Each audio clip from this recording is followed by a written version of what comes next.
Yo, what's going on, guys? And today, Michael Scotto, my colleague who I work with at HoopsHype, had a podcast he dropped. Go check it out, HoopsHype's podcast, with New York Post Brian Lewis joining in. And they talked Nets.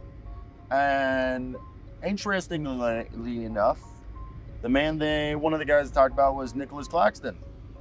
And what we want to talk about today is the Pelicans being interested in Claxton, but that, in my opinion, the perfect center for them to go after, because he's not going to make them break the bank, and defensively, he's able to switch onto the perimeter, and offensively, he doesn't need the ball in his hands, and he's an efficient offensive player that I think they would benefit tremendously by acquiring him.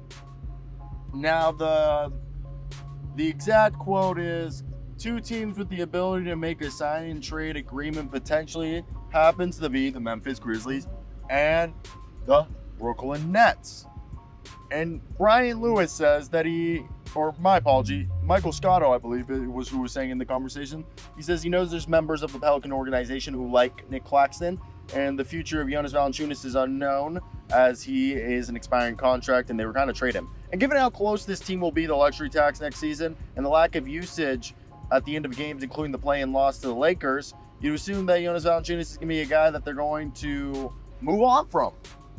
And for me, I look at this and I think one of the better things to note right here is the fact that when you look at a team like the Pelicans, Claxton fits what they need.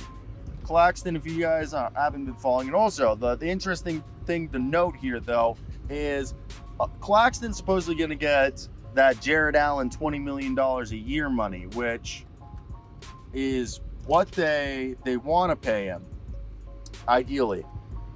And for me, I think that's not a bad salary. You get that guy on a 4-year, $80 million deal. That's an easy contract to swallow. And if you had to, you can move on from it pretty quickly. And at $20 million, even if you had hesitancy, you can give it a 1-year deal. And I wouldn't think that's too preposterous to think that everybody would like that. They're saying that through conversations with executives, Nic Claxton's next salary is he'd remain $20 million annually. $25 million a year would be his ceiling. I think the 25 is if he gets like a 2-year $50.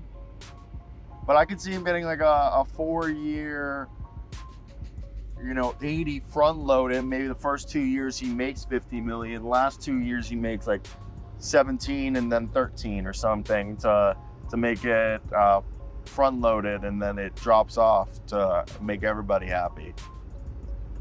I would not be surprised, and I think if there was the Pelicans, because you take half the money back, $13 million, I think there's a couple contracts that they could put together, maybe a young guy or two by the name of, they're going to have to choose at one point who they're going to keep.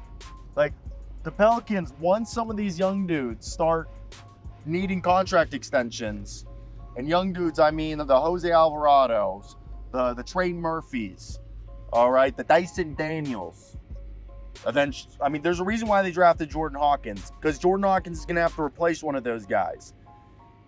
There's also, other Najee Marshall. Are they going to keep him? There's decisions that are going to have to be made. So Pelicans could trade a guy that, instead of letting him walk, to get Claxton and, create some cap space.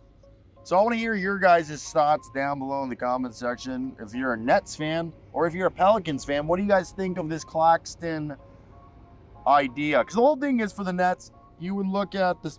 All right, let's say he goes, because the Nets would want it to be a $25 million salary, because they could in a sign and trade, you can only take half the money back.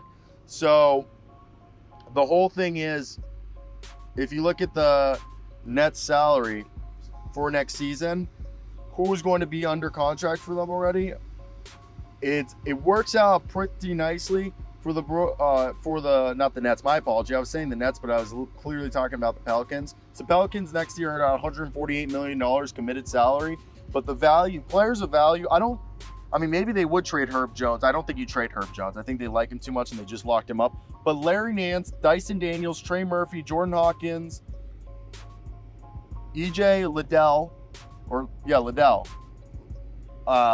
like Chuck Liddell, and I guess Malcolm Hill, Jeremiah Robinson Earl, they could pick up if those options are picked up, are also tradable. Those are all guys that, like, hypothetically a package of Dyson Daniels with, they're giving up too much in my opinion at that point, but Larry Nance with Jose Alvarado, but he's a fan favorite. I don't think they would trade him. Jose Alvarado and EJ, but I feel like Larry Nance and EJ, I don't even know if that's what the Nets want, but it would have to be something that they would discuss. I'm just saying that keep your eye out for that one.